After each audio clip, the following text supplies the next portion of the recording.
Hello and welcome back to the Bird's Eye View podcast. We are here on Thursday, September 12th, the day after Bowden Francis got Dave Steebed again. I'm your host, Zach Worden, joined as always by Jori Negin-Shecter, and we're very excited today to be joined by Mitch Bannon, a MLB and NFL writer at OddsShark and a writer at MLB.com, JaysNation, and Oddspedia. Mitch, thanks so much for taking the time to do this today. Yeah, no problem. Thanks for having me on, guys. Yeah, so I mean, obviously we had to have you on. You are the Bowden Francis fortune teller. A little less than 3 weeks ago, you wrote a piece about Bowden Francis over at JaysNation, kind of highlighting his strong start to the second half and what that could mean for the Blue Jays going forward. How have you felt since that piece come out now that he's, flirted with no hitters on multiple occasions? Yeah, I feel like I didn't go far enough. Like if he can be a 3, 4, 5, it's huge for the Blue Jays. What if he's prime Roy Halladay, prime Dave Steve? Then what does it open up? Maybe I gotta write a new piece exploring those potentials too.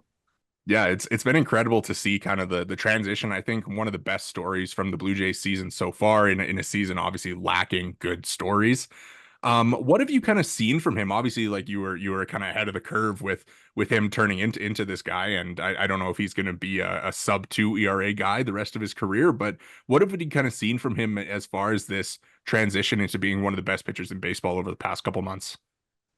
Yeah, it's really been the addition of the splitter this year. Like it's completely changed who he is as a pitcher because you look at basically what he's been since he got here in the Rowdy Tellez trade, and he's been kind of like a lot of C plus B minus pitches, which can make you maybe a fifth starter, maybe a usable guy, but he didn't really have an out pitch and he didn't really have much control. And he at times definitely pitched scared with his pitches because he didn't have stuff that batters could hit.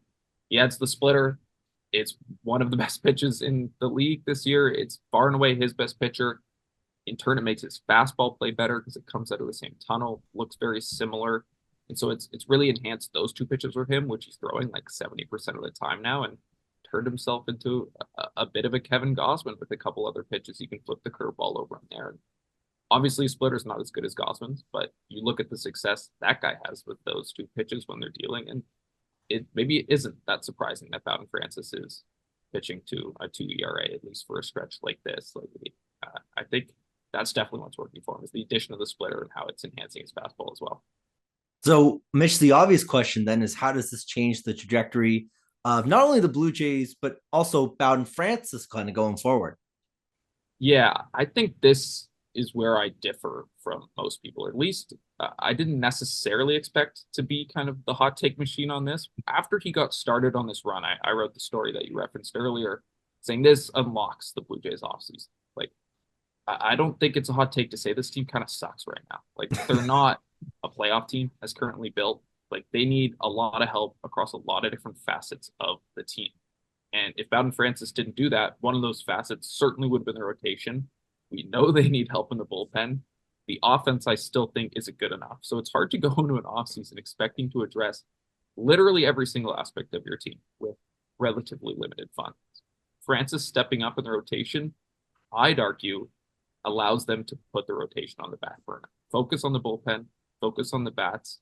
You have to trust guys like Barrios, Bassett, Gausman to rebound a little bit from this year or at least be solid. You got Yaro Rodriguez, Jake Bloss as other rotation options.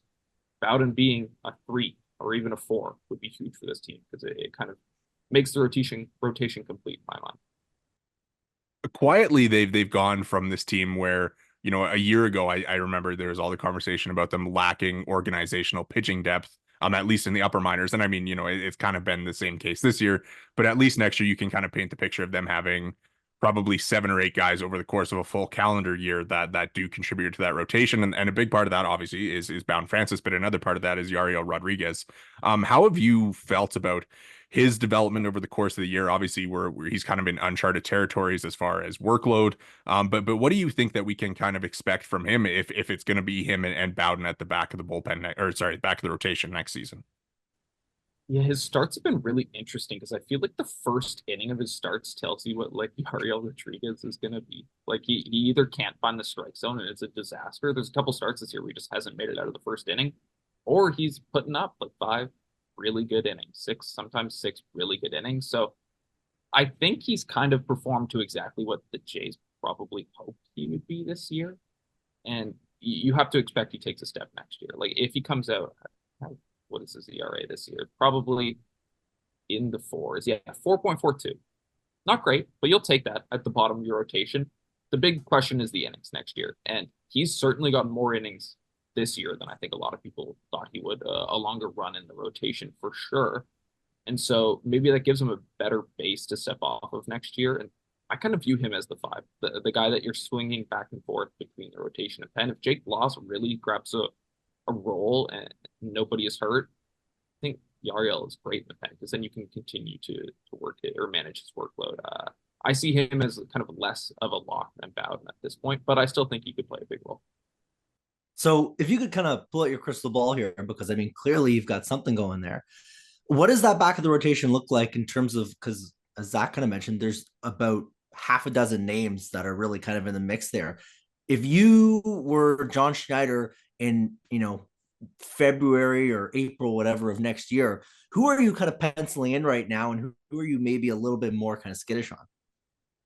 Yeah, I think so. We can put the locks as Gausman, Barrios, and Bassett. They're almost certainly in there. I think right now, barring anything changing in the next 15 games of the season, Bowden Francis has got to have a rotation spot to start next year. Like I don't even think he'll be competing for one. And then after that, I think it kind of opens up. I think probably Yariel Rodriguez, as we talked about, has the best chance to start the season in the rotation. Jake Bloss, I think, is the perfect kind of young depth guy. Zach mentioned this team has lacked for the last couple of years. They haven't really had a young guy pushing or able to start in AAA for a while. I put him as my 6 on the outside looking in, but I'd still bet he makes over 15 starts in the big leagues next year because injuries happen in the rotation. Then you got guys like Andrew Bash and Chad Dallas, who, like, knowing how this team's gone the past couple of years, one of those guys will have Tommy John and we won't see him for like 27 months, but like they could be the next man up. And like we're not going to see much of Ricky Tiedemann, which sucks for sure. But yeah, I think Dallas and Bash are the guys who are like really on the outside looking in, but they're also guys who, like Bloss this year, could take a big jump in the minors and force their way in. I like Bash a little bit more than Dallas. I see for Dallas at this point is more of a future bullpen arm, but I'd expect both of those guys to get major league innings next year too. Well, you mentioned one of them going to be undergoing Tommy John. I think Chad Dallas is scheduled to have UCL surgery sometime in the next couple of weeks. So, yeah. Unfortunate there for a guy who, I think he kind of had the helium last year, and then this year was the year that you would kind of hope that he emerges as that rotation depth, and he kind of struggled, and then of course with the injuries and really, really tough for him there. But I kind of want to bounce back to Bowden a little bit. I mean, I feel like just kind of the historicness, the historic nature of what he's done. And like, obviously I wasn't alive for Dave Stieb, so I can't say what that looked like and what that felt like, but it feels like it had to be something pretty close to what Bowden's undergone the past few weeks here. I mean, even, the Angels start against the Mets, and then even the start against the Red Sox a couple weeks ago where he was through, I think it was 5 no-hit innings before they got a hit. Is there like a way that we can kind of contextualize this breakout from him? Like I feel like it's something that we haven't really ever seen from a pitcher, to go from a guy who makes 2 starts and then gets booted from the rotation, kind of is okay in the bullpen, goes down to AAA, and then comes back up and looks like a Cy Young candidate. Yeah, bad pitchers can pitch no-hitters. Don't get me wrong. Like, you don't have to be good to pitch a no-hitter. There is a long list of bad pitchers who have pitched no-hitters.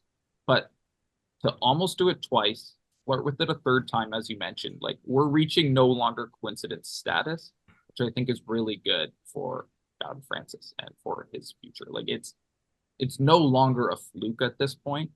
And as you mentioned, there's not that, like, a lot of really good pitchers do what Bowden Francis is doing right now. The one comp that comes to mind of like a relatively unknown guy who went on this crazy streak of pitching a no-hitter and flirting with it a couple more times is Ronald Blanco earlier this year with Houston. Like, he was pretty unknown. He had bounced around. He was not a very good pitcher. Comes out, no hits the Blue Jays. Everyone's like, who the hell is this guy? I don't know if he got another one or flirted with another one a couple weeks later. But now he's like arguably Houston's best pitcher. And I don't know if Bowden Francis is going to become Ronald Blanco, but when a guy consistently tells you what he is now, you have to listen. And he's reaching no longer fluke status, that's for sure, and reaching history. So if maybe on a scale of kind of 0 to 100, where 0 is he is this flash in the pan, 100 is he's, I don't know, Cole Reagan's last year becoming a Cy Young candidate this year. Where on that scale would you kind of put Bowden Francis? I think like 65. So like more in the he's good, but like he's got like a 1.2 ERA in his last 8 starts. Still got like a 3.5 FIP. Like I don't think he's the sub 2 ERA guy for the rest of his career, but yeah, I think the FIP is a little more indicative of what this Bowden Francis has been. Like he didn't really strike out many people at all, miss many bats at all in his last no-hit attempt, and so he still has some kinks to work out. And like aside from the fastball and splitter, like nothing really else is playing for him aside from the big loopy curveballs that guys just don't swing at because they're like, what the heck is that? And so I don't think he's necessarily going to be a 1.2 ERA guy, but 3.5 FIP guy, if he can come out and have a sub 4 ERA next year, that's great. That's really good for this Blue Jays team. That might arguably be the lowest ERA on the team next year. So they'll take that for sure. I think one thing with him, like, I mean, you know, the first no hitter, you're like, all right, well, let's see what he does against some of the better teams. And now he's done it against the Phillies and the Mets. And the Blue Jays, obviously, the rest of the season have kind of a weaker schedule, I would say. It's not the strongest. Like, I mean, you got the Rangers, the Rays, the Cardinals, the Marlins, teams like that. Is there anything else that he can show you to you know, even if it's like you could maybe see him being like a number 3 type next year? Like, is there anything else that he can show you to do that, or is he kind of settled in your mind at this point based on the recent run and what we knew about him coming into the year? Yeah, I think there's a danger with like a breakout guy, especially a pitcher, to try to push the envelope. And like as I mentioned, his secondary stuff, breaking ball in particular, like aren't good. They don't grade out as good. I don't think he should try to get better at those. Like I think he should really just take what he's got and continue this for innings. Like I think at this point it's just continue to rack up innings, continue to be this good for innings as opposed to trying to get better in any single facet of the game, because like a 3.5 FIP guy will certainly play, and he's also a guy that has pitch scared in the past. He's a guy who's had uh, significant control issues in the past, and now he's walking like a batter per 9 innings. So I don't know if you want to try to mix too many stuff, too many other pitches or changes pitches, or get better in any way and risk reverting to the old Bowden Francis. I think you got to lock in and take the really good control kind of 2.5 pitch guy that he's become. I think that's really interesting, the confidence stuff. I mean, because if you kind of look at like his zone rate, like his zone rate is jumped a ton, where he's, you know, throwing it in the zone more than any other pitcher on the Blue Jays staff. Even like his quote after the first year no hitter, you know, trust your shit and let it eat kind of thing, right? Like, I mean, he's really doing that. Like he's throwing it in the zone, and it seems like he's not really concerned about what's going to happen, and especially, you know, for him being a guy who got maybe hit around a little bit at the beginning of the year, I think having the confidence to throw the ball in the strike zone is really impressive for him, to go from being a guy that's getting lit up and to shift to this where he's filling it up now all of a sudden and just really is trusting his stuff. Yeah, and it took his biggest weakness and made it a strength. Like he had pretty significant control issues when he first came to the big leagues, and I think it had to do with the fact that he didn't really have any out pitches. Like he couldn't get guys to swing and miss on stuff in the zone. The splitter, as I mentioned earlier, has completely changed that. So he took his biggest weakness, not being able to throw in the zone, and now it's probably his biggest strength. So that's how you go from being sent down and arguably unusable to pitching no hitters against every single team in baseball. Yeah, I mean, you know, the one thing too yesterday, for them to go from the no hitter to giving up 6 runs in the 9th inning and losing that game is crazy. And the bullpen is in all kinds of shambles right now. Obviously, you lose Jordan Romano. Eric Swanson's year has been basically a wash, and Chad Green has fallen down back to earth a little bit. What are your thoughts on the bullpen next year, and how they should approach rebuilding that, and who they can kind of look at to maybe give them a little bit of stability back there? That's going to be the hardest task of the offseason, I think, because like they need more power, they need a little more, slightly bit more in the lineup, and that's not like the hardest thing to get. Like you go and guys are, you can pencil them in for 25 home runs. Like sure there'll be aberrations, sure there'll be guys who underperform, but like signing offense, acquiring offense is like pretty easy. Guys, you know what they are for the most part. Bullpen's so hard to remake an entire bullpen in the offseason because there's like 12, 15 guys who like we know what they are in the entire league in terms of relievers, and then you're just picking through the rest. There's guys in the J system, like Mason Fluharty is a lefty who's very interesting to me. If he could ever figure out a way to get out righties, he would definitely be in the big leagues. Hayden Yinger is interesting. There's some like Dylan Tate, the guy they picked up on waivers. Like I think there's gonna be a lot of those guys that they're gonna try to take flyers on and figure out. But it starts with Jordan Romano. Like he's got to come back. He's got to be locked down. They could use like I don't know if they're going to bring back. Who knows if they're going to bring back Aaron Swanson? Like his number in ARB is going to be interesting. They're going to bring back Chad Green clearly, but you mentioned he's been pretty bad in September as well. So who knows what that's going to be. I'm very curious if the Jays go out and sign like a big ticket reliever. It's something this front office has not been willing to do. It's something that a lot of smart front offices don't do. But like your hand might be forced in that you can't go into next season with a bunch of dice rolls in this bullpen again because they could all be crap. So you got I wouldn't be shocked and I wouldn't be against them giving like 20, 30 million to a legit reliever and hoping he stays good. Yeah, I think that's kind of the idea, right? But I just don't know, like, how much do you want to trust any reliever to give him that kind of cash, right? Like, it's so tough to try to build. They're basically gonna have to build a bullpen in an off season for all intents and purposes, right? You know, like you mentioned, Swanson might be out the door. That's gonna be a bit of a question mark with kind of his ARB. Like, it feels like the variance of the bullpen as a whole across baseball, like you can go from an awful bullpen to a great bullpen very quickly, but it just the path to me seems very obfuscated. Like I don't really know if there is like a path. Is there? No, yeah, I think it's going to be 50% like acquire guys you think are going to be good, and 50% hope the guys you currently have in are going to be good. Like what the Astros gave like $35 million to Rafael Montero a couple years, and he was just terrible after that. Like the Cubs DFA'd Hector Neris, who was one of the highest paid free agent relievers this past off season. Like, yeah, I mentioned I could see them giving out money. Doesn't mean that guy's going to be good either. These guys are the bullpen guys are very fickle. Like Tim Mesa was like the best pitcher in baseball for 2 years, and then now he can't get anybody out for any team he pitches for. So it's going to be a lot more hoping than I think fans and the front office are going to be comfortable with for fixing the bullpen. Yeah, it's funny entering this season. You know, you look at the bullpen entering the year, and it's Jordan Romano, it's Eric Swanson, it's Tim Mesa, and you feel so good about that group. And I can't imagine how frustrating that would be to be a baseball executive and you have this bullpen that you feel so good about, and for things to turn out the way they have, where you're running out Zach Pop like 60 times in a year, and he has a 5 ERA. So it's just crazy the way that things gone.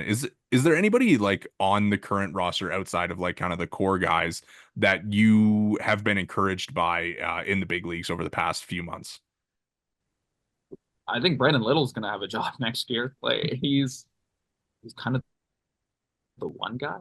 Like there haven't been many good bullpen stories for this team. Brandon Little is one of them, and so that's kind of the best answer I can give you. Yeah, it's been tough. I think when you look at, you know, it's like Tommy Nance will have a nice little stretch, and then he'll come out and throw a couple wild pitches and lose a game against the Mets. And then, or, you know, like you can pick Ryan Burr, Ryan Yarbrough, like any of these guys that they've had. Like they've all had like can kind of show you flashes, but then, you know, life of a reliever, a couple bad outings, and that totally gets blown up. So yeah, so much work to do there, and it's tough. I think that's the one spot that you wouldn't want to be in as a front office. Yeah, but like on the plus side, like you could just get lucky. Like a lot of teams get good bullpens largely to luck. So I would rather be comfortable in my rotation and in my lineup and hope my bullpen gets good than like my bullpen and not like the rest of my team. Yeah, for sure. It'll be interesting to see what they do. I think it's probably going to be quite the off season. So we'll see. Kind of along the lines of quite the off season. One thing that we haven't been able to discuss on the pod yet, Mitch, is Bo Bichette saying to Shai Davidi that his ultimate goal is to play with Vladimir Guerrero Jr. and win a championship with the Toronto Blue Jays. Quite the statement to make at this time of the year, and I think probably some specific planning about the timing of those comments as he returns for his rehab stint with free agency just over a year away. What did you make of those comments from Bo and what they could possibly mean for his future with the Blue Jays? Yeah, I don't think I put nearly as much into those comments as a lot of people did. Like Shy and Bo are very close. They talk a lot. Shy's been covering him since he came up to the big league. So Shy and Bo do have conversations where Bo says stuff that he doesn't tell other people. I don't think this was one of them. Like, what is he gonna say? No, I don't want to play for the Toronto Blue Jays. Like, he's not the type of guy that's gonna publicly say that. I know he had those comments around the deadline where he's like, "Oh, I could get traded," but that was also just an answer to like a question of like, can anybody get traded? Like, yeah, anybody can get traded. Like, I think if the dollar amount is right and the team looks like it's going to be competitive, sure, Bo will sign here. I'm not sure the dollar amount is going to match up. I'm not sure this team is going to look competitive in 2 years when he's going to be hitting free agency. So I don't put that much into it just because, yeah, like I said, what else is he going to say? He's not the type of guy that's going to demand a trade through Shy like in September of a shitty team. Like he's going to do it through his agent if that ever happens. It's going to be under the table. It's going to be very quiet. He's a quiet guy. He's a business guy. He just said the right thing in that interview, and I don't make much of it. It's so interesting that you say kind of you don't read into it. Like to me, and obviously you've much more kind of experience, maybe firsthand, but does that to you not speak to him wanting kind of like because he has throughout his time with the Blue Jays, feels like been very vocal about kind of how he feels, and it feels like he's been maybe the more emotional of the two, so to speak, between maybe him and Vladdy. And I'm sure part of that is just the language barrier with Vladdy and maybe not hearing him maybe as much. But this feels like the most concrete thing we've kind of heard from Bo about his future, because it's been a lot of kind of just whisperings about, oh, he's not happy. Oh, he doesn't want out. Oh, he doesn't want out. So this finally to me does feel like something significant. Yeah, I just like Matt Chapman last year. I spoke to him around this time or late August. You know what he said to me? He would love to play for the Toronto Blue Jays, and he loves it. You know what Matt Chapman did? Turned down $100 million extension from the Blue Jays when signed with the San Francisco Giants. Like, I just don't think players like it's very dumb for players to say they don't want to be where they currently are, especially when they might have to be here for a year and a half. Like Bo's not gonna he doesn't want to alienate himself from the fan base. And I understand he didn't have to say that at all. He could have just avoided the question. So I think it's not nothing. I just don't put that much stock into it. And I also think Bo, more than any other player on the Blue Jays, hates losing. There is no one angrier after a loss than Bo Bichette.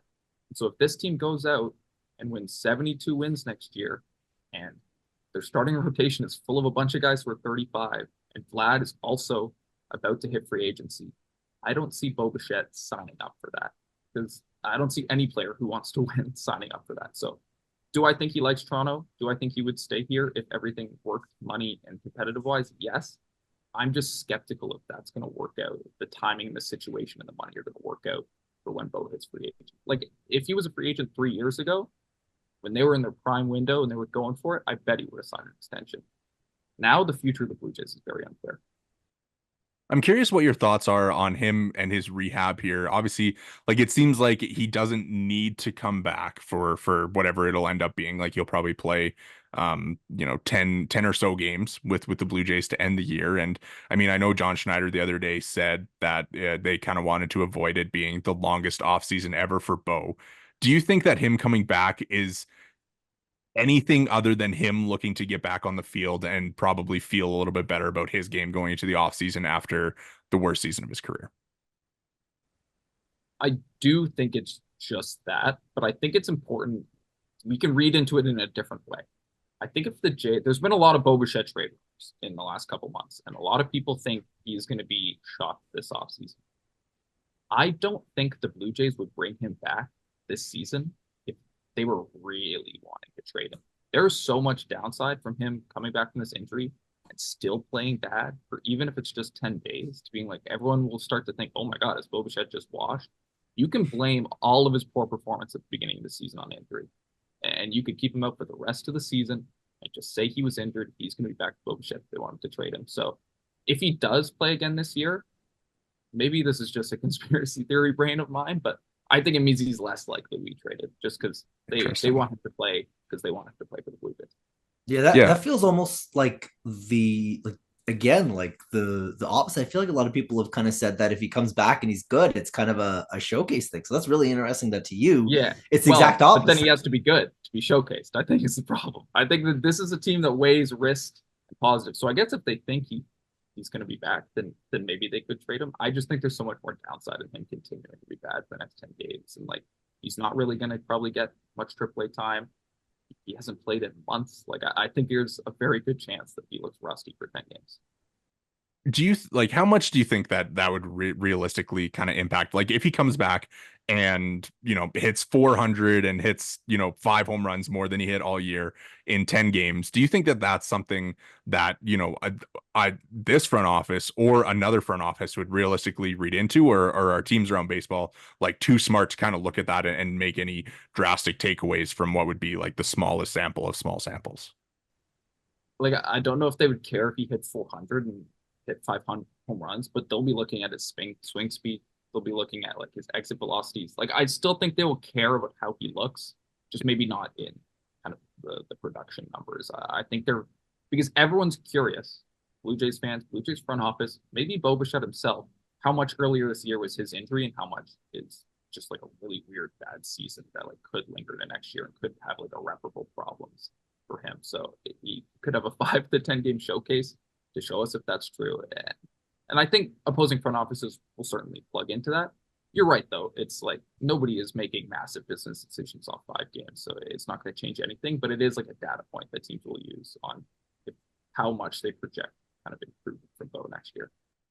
Interesting. Yeah. I mean, it'll be interesting to see, like very telling, I think, what he will do and come back and kind of what the response is around the team and around the organization. I think it'll be a fun little end of year story.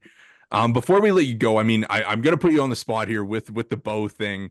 What are the odds that you think, if you had to pick, either traded in the offseason, leaves as a free agent in after the 2025 season, or extends with the Blue Jays, what do you think is the most likely outcome for him? I think most likely is one you didn't say there. I think most likely it's traded at the deadline next year. Oh, okay. Like, I think I don't have high hopes for this Blue Jays team next year. Like, I don't think they're going to rattle off 93 wins after what they've shown us this year. Maybe I'm wrong. I also didn't think they were going to be like a 73 win team this year. So I was wrong about that too.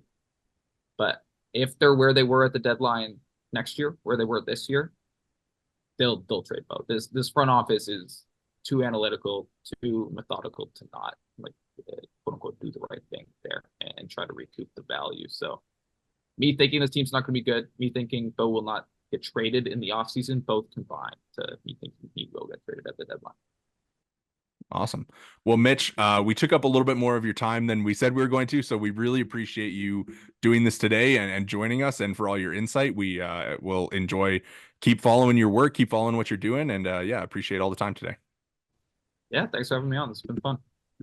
All right, well, that is going to do it for us here today at the Bird's Eye View Podcast. Make sure to hit the subscribe and like buttons if you're watching on YouTube. You can find us there at the Bird's Eye View Pod. If you're listening along on the podcast provider of your choice, make sure to drop a follow and review. Thanks again to Mitch for joining us. You can find him on Twitter at Mitch Bannon, and find all his work at OddsShark, MLB.com, JaysNation, and Oddspedia. And you can follow all of us on Twitter. The pod is at BEV_pod. Jori is at Jori Negin-Shecter, and I'm at Worden_Zach. Thanks so much for listening.